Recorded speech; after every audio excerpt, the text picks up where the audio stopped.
if your first album and your very first track, ebepim ye nanu ya wodi abeya, manage who pay.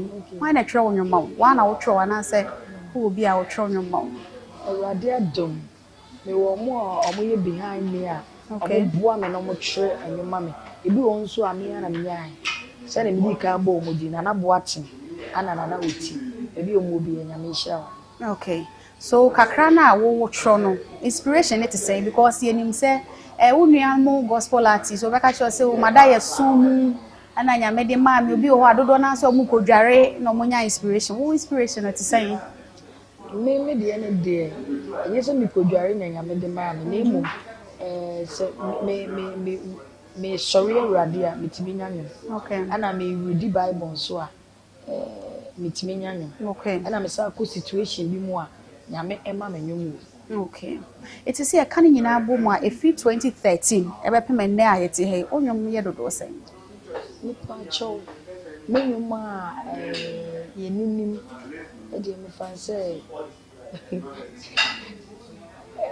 I don't know maybe do be 6 Bobi so my because e bu ha ye nim eso so ye nim say e ye wona wo boy enti say na me to ye na Radi bribi am yo bribi dama Akoma so eno ne ye me first album na me ba otamfo bede na wa say mi o mi wo Jesus bede na wo go mani mu ase mi wo Jesus ara me saba mi renfido oh ya waya mami eja mi renfido nenchi mampo renfido ana me saba odiabo Yesu nti odiaba odiabo meni monyam no odiabo apamada ka ya tamfu ya ye efie bebrebe chikra ye odiabo Yesu nti odiaba apamada ka no mesika semu mu majuma semu mu makwantu su shemu e wona sa apamada ka no so anzo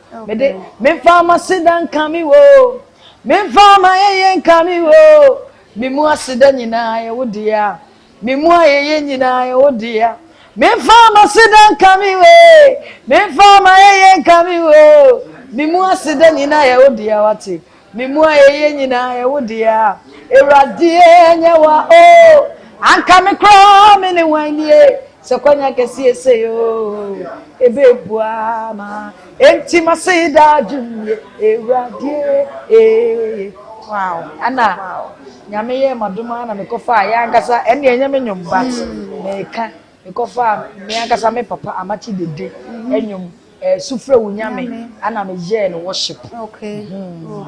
Okay. Ana radio aduma ye dey new one abai